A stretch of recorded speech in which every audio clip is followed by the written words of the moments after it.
It's your man, 100 grand Ross with the Rock Never Stops. Santi Aldama. You know, I'm not even gonna hold you. I did not originate with this idea. Somebody brought it up maybe throughout the regular season, maybe like 3, 4 months ago, and they said, I think he would be a great pickup for the Detroit Pistons. And for me, I was like, yeah, but I like Bobby Clinton. I do, and I still do. I still do. However, recently I've had to shift because the Detroit Pistons, Trajan Langdon, has said in his exit interview, "Hey, we're looking to potentially upgrade and get a big like Miles Turner, Nas Reed." Now, I think what's important to kind of extract from that is he said, like these guys," and I don't blame him. Having a big man who can stretch the floor, who can create spacing, hitting threes, especially from deep, is a huge value in the NBA today. But when he said Nas Reed and Miles Turner, I became cautious. Not just because Nas Reed got into a fight with Ron Holland and jumped on top of him and threw him to the ground. Like, let's be real, there's gonna be bad blood. There's gonna be something that has to be worked out. And I'm not saying that they can't. I'm just saying, all right. And then Miles Turner, who's on this NBA Finals run with the Indiana Pacers, he's you know, serviceable for them, which is a major statement to make because he was looking like the golden goose of this free agency throughout the regular season, that is. He had a few seasons averaging close to 20 points a game, 16, 17, 18 points a game for the past few seasons, hitting threes at a high clip on volume, um, blocking shots. He just looked like everything that you would want. And then the playoffs started.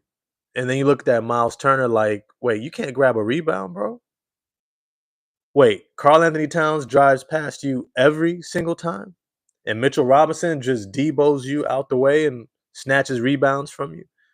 Well, if you can't do anything with a playoff level center, then what can you really do for us? What is your real value? And I think that these NBA finals is his last ditch effort to prove why he's even worth what he's been getting, 30 plus million. But if I'm honest with you, I think he means more to the Indiana Pacers than he would to, let's say, a Detroit Pistons. And I also did a video about how he's not Detroit basketball, anyways, because he's not physical, he's not tough, he's just not our brand of basketball. I don't think that that's somebody for us. But the prototype of someone who can play in the front court, legitimate 6'11", 7-foot guy who can hit threes, hopefully rebound and play defense, um, is valuable. And it is something that we should be looking at. Now, when it comes to the guys currently on this roster, Tobias Harris, we all know he's an elder statesman, he's a veteran, he's a great balancing presence for us. He's someone who's had deep playoff runs before, has been in that position to make big plays, and I think we've recognized he is what he is. He's not a horrible player by any means. He's a legitimate starting level player who can score hitting from three, mid range, he can create his own shot, great basketball IQ, plays off of star players extremely well, rebounds, does a lot of little things, dirty work. He's just a consummate pro. You love having him in your starting lineup, especially if you have a young team. And then you have Simone Fontecchio, who has had an underwhelming season at best. He really just had a terrible season for us. His shot betrayed him, couldn't defend, becoming turnover prone, seemed to be forcing and pushing things and was just never able to get himself going. And that was just a reality for the Detroit Pistons throughout the regular season. And by the time the playoffs came, he wasn't even a thought. He was somebody, there was just no trust to play him. And then you have Bobby Clinton. Had an amazing summer league. I thought he had a great summer league. Had all the promise in the world. Uh, I kind of likened it to the Kyle Kuzma summer league that he had with Lonzo Ball with the Lakers. Just kind of came out of nowhere and was like, "Yo, this dude can be a real player." And then he got hurt. And by the time he recovered from his ankle injury, he went down to the G League and never came back. And if we're honest, in the G League, he didn't exactly blow everybody away. What's good, keyboard warrior? I think it's the first time I've seen you in here. This is an interactive chat, so I'm going to get to your question in a moment. Janai Broom is somebody, yeah, I'm going to get to him. But it's to say that Bobby Clement never necessarily showed the type of potential in the G League to suggest that he's ready for a major role with the main club, with the main team. And so when we think about this offseason, it makes sense that Trajan Langdon, um, JB Bickerstaff would be looking to bring in somebody who can come into that front court and contribute immediately. Because we saw that Paul Reed was too small, 6'8", 6'9", even though he had a 7'2" wingspan and tough physical player who gives his all. In the playoffs, you just need more size.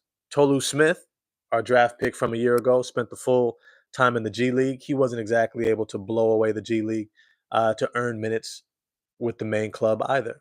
And a lot of that had to do with Isaiah Stewart and Jalen Duren being healthy for pretty much the whole year. So there was very little opportunity for him to get moved up and have an opportunity. All that to say is we don't necessarily have a proven front court player outside of the big three of Duren, Harris, and Isaiah Stewart.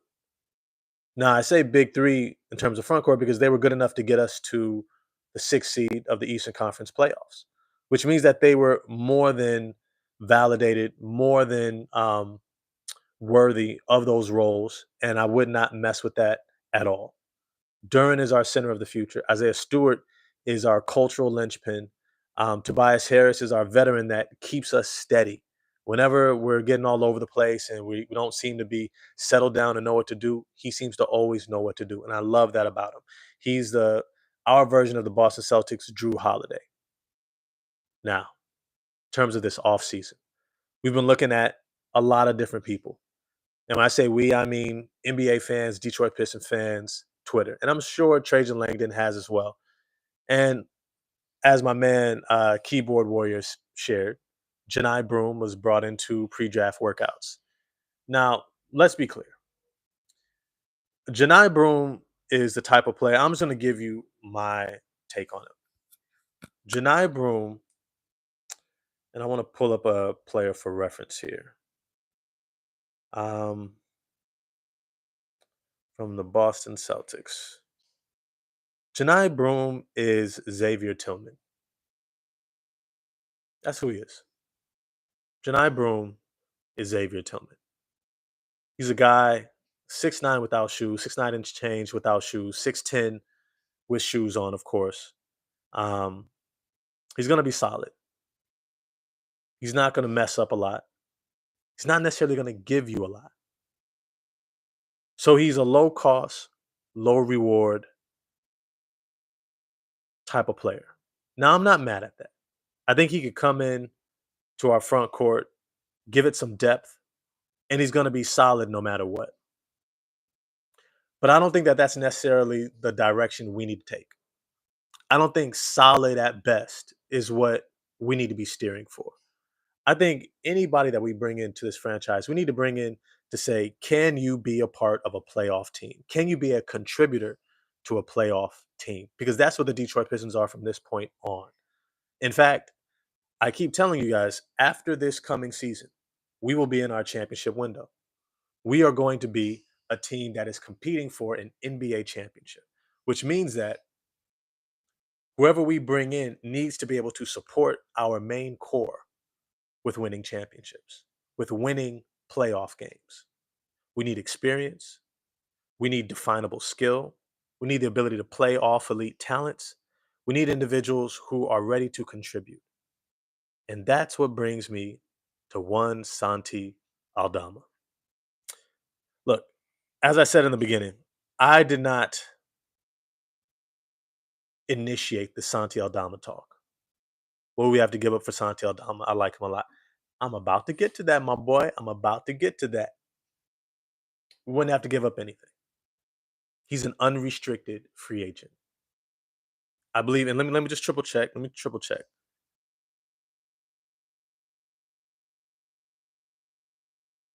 No, he is a restricted free agent. Yeah, there's a team option. You know what? Actually, I wanna triple check this because they may not have given him a qualifying offer. Somebody holler at me in the chat. Is Santi Aldama a restricted or unrestricted free agent? I think he's unrestricted. I'm not sure if they gave him a qualifying offer, but If he's restricted, that throws a little wrinkle in it because that means Memphis has the ability to match. Um, but I still have the opinion that I have of him, and I want to dive into that. Santi Aldama, 6'11", a legit 6'11", came into the NBA at about 215, 220 pounds, has since put on significant weight. He's now up to around 235, 240, at least. At least. You look at his body looks NBA ready. He's been in the league for about 4 years, drafted in the Cade Cunningham draft. Uh, he's a stretch big who doesn't necessarily rely upon. Oh, Ethan, I appreciate it. It says restricted. Okay, for sure. Who doesn't rely upon his 3-point shooting. He reminds me a lot of Lauri Markkanen. He's not as fluid as Lauri Markkanen to play that small forward type of role offensively, but he moves constantly on the court. He's a great movement shooter where he can relocate off the ball, off of penetrations and kickouts. He's also the type of shooter that is a catch and shoot high level 3-point shooter from beyond the 3-point line. So he's almost at that 4-point line range where he's now at 30 plus feet. He can catch, get his feet under him, get it off with a high release point, and shoot it over most closeouts, which means he demands a level of defensive attention than most players would stretching that 3-point line. There's a big difference between closing out on a high level 3-point shooter who's 6'4", like a Malik Beasley, or 6'5", like Tim Hardaway Jr., versus 6'11", with a high release point. When you're closing out on Porzingis, if you're not already above that free throw line, you're no longer in his sights. You're no longer in his purview to actually contest that 3-point shot. And that's something that Santi Aldama is going to have working for him at 6'11". I don't think he has one of those major wingspans. He probably has somewhere around 7-foot wingspan. That's just eye test. I tried to look up his draft measurements. I couldn't find his exact measurements. There's some approximations, but usually the NBA.com will have the draft combine measurements, and he wasn't listed. So I don't know his exact measurements, but I will say this. More than once, I've seen Santi Aldama go up for big dunks. More than once, I've seen him be able to put the ball on the floor. More than once, I've seen him be able to use a high amount of agility to be able to navigate the paint under control and to finish around the rim. Now, I'm not saying he's going to come in and blow our socks off. I don't think he's going to come in and be a, you know, 20-point per game scorer. I think if he was that level of player, I think the Memphis Grizzlies would have already extended him. But he is someone who can come in and fill a role and fill a need. Now, is he Jabari Smith Jr.? No. I think Jabari Smith Jr. is going to be able to do what Santi does, just with better defense, longer wingspan, higher defensive IQ, and motor. I think he just has more pop. But here's where I think the value comes in. One, his size, 6'11". I went through Santi Aldama's games throughout the regular season. And one of the things that I saw over and over was he had big games against big teams. He had big games against big teams, against playoff teams, winning teams. When I looked throughout the regular season, I looked at him against Orlando, Denver, Boston, playoff teams, and he was incredibly productive. Now, I also went back and watched some of the games and watched his productivity. It didn't wow you, but he was constantly a factor. He was constantly a force on the court. He was constantly someone who was unabashed with his 3-point shooting, not in a way where it's like, okay, you're shooting a team out of the game, but he's taking the shots he's supposed to take. He's taking the threes that he was supposed to take above the top of the key, wide open on a kick out. He didn't hesitate. And when he couldn't find his shot, he was able to close. He was able to attack the closeouts, get into the paint under control. If he couldn't finish at the rim, he could pull up for a little floater, or he can make that little extra pass, kick out to the opposite wing, opposite corner, and just make the right play. That type of a guy, at worst,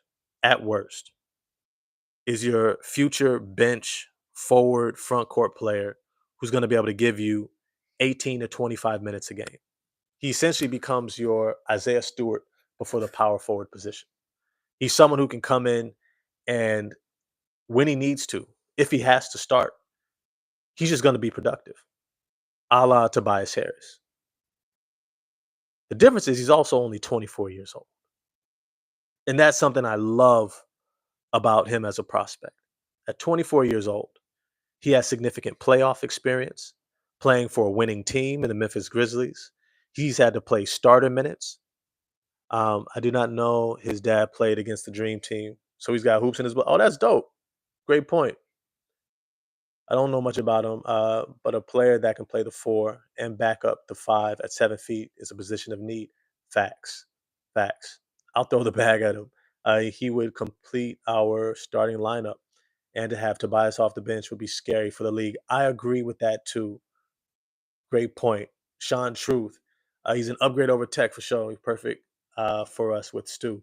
I believe so as well. And I think that this is the thing that I can appreciate about his game is that he has a really high basketball IQ that is indicative of the international style of play.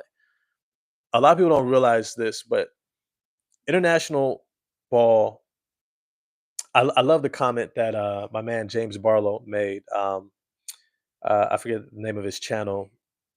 I want to say it's like NBA Locked On NBA. He goes through the draft, and he had this interview that he had with I think Pee Wee the Plug, um, and he talked about being a scout overseas and what he learned being a scout in Spain. And he said basketball in Europe is kind of a rich kid's game. It's not like here where it's like it's just a street ball game. Not just, but it's a street ball game where it's accessible for most kids. You live in the projects, you live in the suburbs, it doesn't matter. You have access to it. In Europe, it's kind of a rich kid's game. It's not an outdoor game, it's an indoor game, very organized, etc. And so many of those coaches, they don't necessarily have the dearth of talent coming in. It's not like soccer. Soccer internationally, everybody plays it. And so you just have massive talent to develop. In basketball, you have to make the most of the talent that you have, which means that you have to develop the talent that you have, which means your focus on teaching and maximizing what players can become is just at the top of your list. You have to be a great teacher. You have to develop the fundamental. You have to maximize who you can get because you're not going to have droves and droves of kids trying to join up and sign up, which means that as kids are developing, they are picking up more of the fundamentals to maximize what they can do, not necessarily just get them on the court to play because they're just this freak talent. They're just someone who could just outrun, jump, and do what have you. That has its own value. I'm not going to diminish that because it takes a level of body intelligence, not just necessarily footwork intelligence, which is a different type of way of moving your body. I can get into that another time. But it's just to say that how you develop allows you to maximize your physical ability when you're in an environment that's cultivating that. That's also making that a fundamental baseline of how you gain access to the sport in international play, if you don't have fundamentals, you don't play. You just don't. Because the preeminence on shooting, not just shooting, but winning is so high. Your necessity to have to win at every level is so high.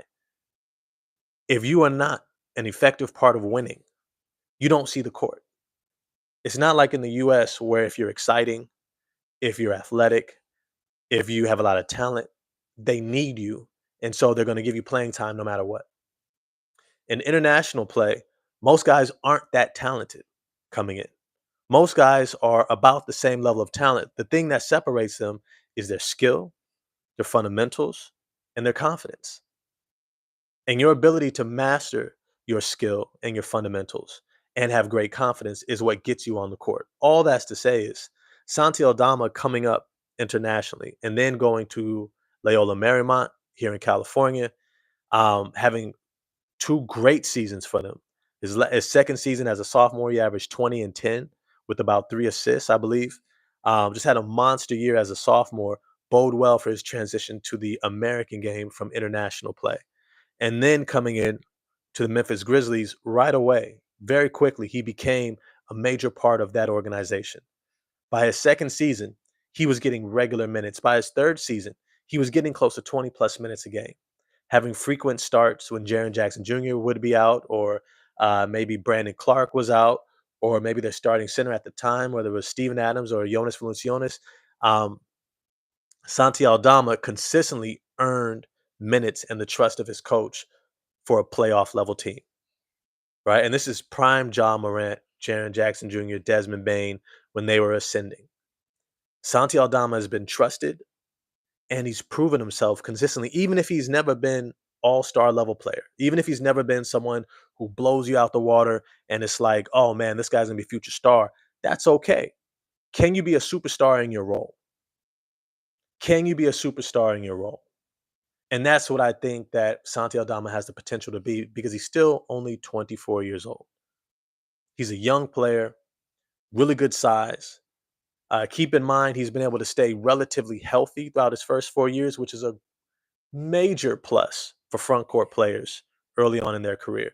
If they can stay healthy, playing 60, 70 plus games year after year after year in the NBA's marathon of a season into the playoffs, it bodes well for him having a long term healthy career. So when I see his addition, I think that he's going to be even more of a benefit to us because of his overall health, because he's someone that we can rely upon. We'll be able to build continuity with. Think about how much a team like the New Orleans Pelicans are struggling because they just can't ever get healthy, right? You look at other teams who, no matter what talent they have around, because they can't get healthy, they can't build momentum. And when we talk about winning a championship, you have to build that momentum. The Indiana Pacers, the Oklahoma City Thunder, in the second back half of the season, of the regular season, there were no two teams that were better. They were blowing everybody out. They were beating all the teams in the second half of the season. They went into the playoffs with mad momentum, continuity. Guys knew what their roles were. They were bought in, and they came into the playoffs, and everyone has mastered their role. We look at the Indiana Pacers, which is, I think, is a major reason why Tom Thibodeau got fired, is because you look at that Pacers roster. You don't look at that Pacers roster and say they have the most talent. You don't. You don't. They don't have more talent than a New York Knicks. They don't have more talent than, I would even say, like a Cleveland Cavaliers. They don't have more talent than a Boston Celtics. I would say they don't even have more talent than a Detroit Pistons. But the system that they have, the buy-in, and that each and every player has mastered their role, has allowed them to maximize every bit of potential out of that team, and it's landed them in the NBA Finals. The Detroit Pistons have to be looking at players who can allow them to build that type of momentum to be able to have an opportunity to have a deep run into the playoffs as well over the next 3 to 5 seasons, which is what I think their championship window is going to be. Santi Aldama at 24 years old can be every bit the solution that they're looking for. Now, I don't know if he's our long term starter. I don't know that. I think I might want somebody with a little bit more pop defensively, like a Jabari Smith Jr. I know I keep bringing him up. If we can get him this offseason, that would be the crown jewel. But he's a restricted. No, he's not restricted yet. He has one more year on his rookie deal. More than likely, he's going to get extended because I don't think Houston gives him up for nothing or just lets him walk into free agency, even restricted free agency next year. And if he's not packaged in a Kevin Durant type of trade, I definitely think that Jabari Smith Jr. would be a great pickup. But Santi Aldama, if I'm honest with you, I take him over Naz Reid.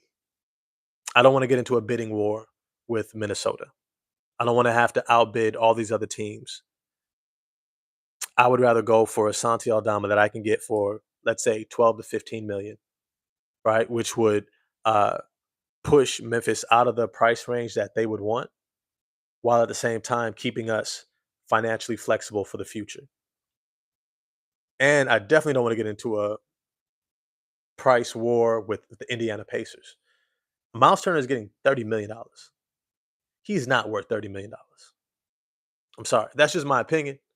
He's not worth $30 million. I'm not paying him that type of money. But I do think that he's someone who can, at $12 million, at $15 million, be a long term solution in that front court, whether it's off the bench or as a starter. Let me get to some of these comments before I hop off in a little bit. Let me see. Let me see. Where do you leave off at? Little. Let me see. Oh, the NBA influence is part of the lack of fundamentals in America. Guys like Tim Duncan do not get enough media attention. Instead, it's flash over fundamentals that's pushed. That's true. And I also think that the American game doesn't get credit for the fundamentals that it does teach. As much as we might want to point to the fundamentals that a lot of guys aren't learning, like a Cam Reddish, guys like that, I would also say we have an Anthony Edwards, who seems to have a lot of fundamentals who came through AAU, right? A lot of our players have come through AAU and have developed those fundamentals. I think the difference is in international play, you have to have fundamentals. You have to, right? I would say, like, in the American game, you can get by with just being athletic. You can get by as Jalen Green and just be like, hey, you know what? You're such a freak of an athlete, or Jonathan Kaminga, that we're just going to play you. Those guys aren't available internationally. So the preeminence on the need to have fundamentals to even have a chance to compete against, because you remember out there they have club teams that are professional far earlier. So you're playing against older guys who are making money off this game. So if you're 16 and you're trying to keep playing on your club team, you're competing against professionals, not against other kids, right? That's a huge difference. So if you don't have fundamentals, you're going to get worked off the court. You're going to get worked out of an opportunity, out of a spot, just because you don't have fundamentals. Here in the American high school college game, you can get by with just being a freak athlete, right? The Marvin Bagley the thirds, James Wiseman's, right? These guys are just freak athletes. You can get by without the fundamentals. You can't out there. But that doesn't mean that the fundamentals are not being taught on scale in the United States. Little kids see that, and it's just what they mimic. That is true. Also, obviously, it's deeper than just that, but it mostly comes down to NBA influence. Most people don't realize that a gather step is only NBA or FIBA. It's illegal in college and high school. That's very true, bro. You know what? That's funny as hell because uh, people forget. People forget. Man, try having that argument in a pickup game. And let me get to this last comment. When they signed Tobias and Fontecchio, seemed to me that was the target time to go after a free agent, which means making a move next summer. I completely agree. I think this summer is the opportunity for the Detroit Pistons to look to the future. I definitely see Tobias Harris as a long-term solution, being a veteran off the bench for us. I wouldn't mind extending him another 2, 3 years and let him be off the bench. I don't think it'll be at the same contract though.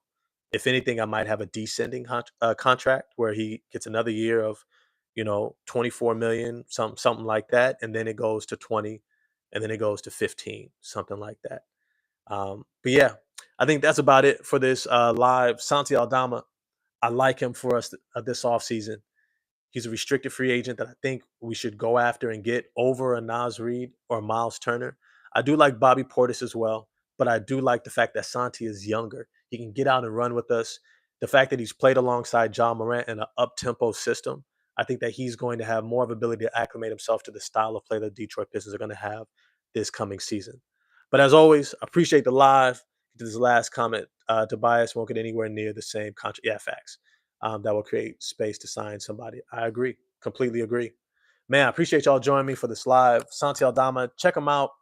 Check out his highlights. Check out different videos on him. Let me know what you think on X. You can find me on X at, let me pull it up here. If you're not already following me on X, please do so. I'm at Ross Never Stops. Ross Never Stops. One word on X. Holla at me there. We'll continue the conversation there.